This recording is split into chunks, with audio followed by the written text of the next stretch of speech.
This channel does not promote any violent, harmful, or illegal activities. All content provided by this channel is meant for an educational purpose only. भाइयों बहनों, मोदी जी के नेतृत्व में बंगाल के विकास के लिए मोदी जी ने ढेर सारा काम किया है, परंतु विकास के साथ साथ बंगाल की संस्कृति को भी मोदी जी नहीं भूले। सालों से बंगाल वासियों की मांग थी कि हम बंगाल को क्लासिकल लैंग्वेज का स्टेटस दे। आज मैं ममता दीदी को पूछने आया हूं, 10 साल तक आप केंद्र में मंत्री थी या आपका समर्थन था, बंगाली भाषा को क्लासिकल लैंग्वेज का स्टेटस क्यों नहीं दिया? और भाइयों बहनों, हमारे मोदी जी ने बंगाली भाषा को क्लासिकल लैंग्वेज का स्टेटस देने का काम कर दिया। और ये ममता जी है जिनको इसके लिए धन्यवाद करने का भी शिष्टाचार नहीं आता।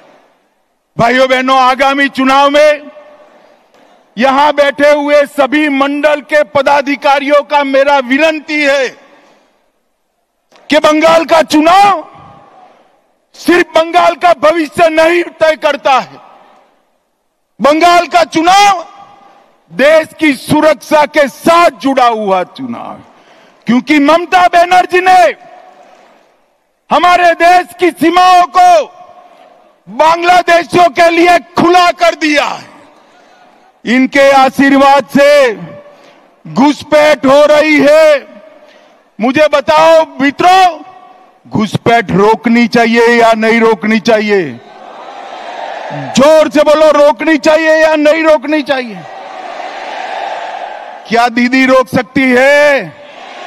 जोर से बोलो, रोक सकती है?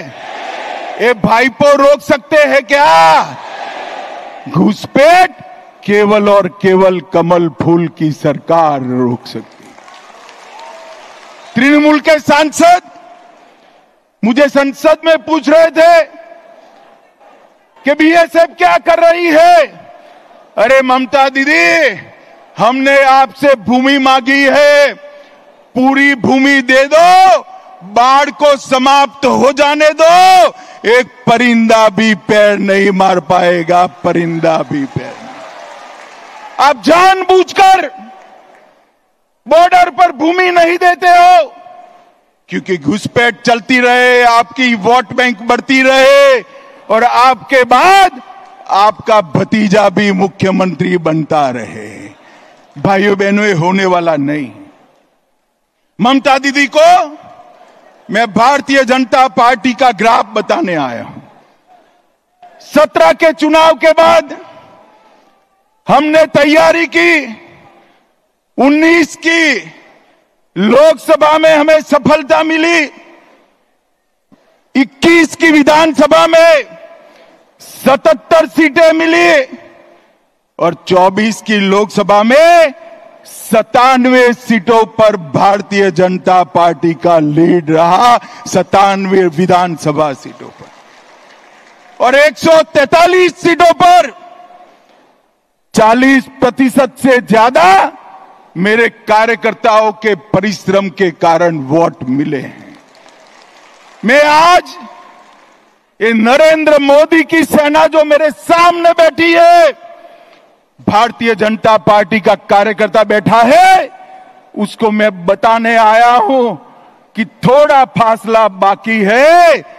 आप 40% तो क्रॉस कर गए हो, 4-5% आगे बढ़ना है, 4-5। और अगले चुनाव में हमारी सरकार बनने जा रही। भाइयों बहनों, मैं आपको विश्वास दिलाता हूं, 17 में मैं पार्टी का अध्यक्ष था, तब मैंने कहा था यहां हमारी सरकार बनेगी और आज वो दिन नजदीक आ गया है। 26 तक दिन रात एक कर हर एक बंगाल के मतदाता के पास जाइए और नरेंद्र मोदी का और भारतीय जनता पार्टी का संदेश लेकर जाइए। पूरा देश चाहता है कि यहां देशभक्तों की सरकार बने, तुष्टीकरण वालों की सरकार न बने।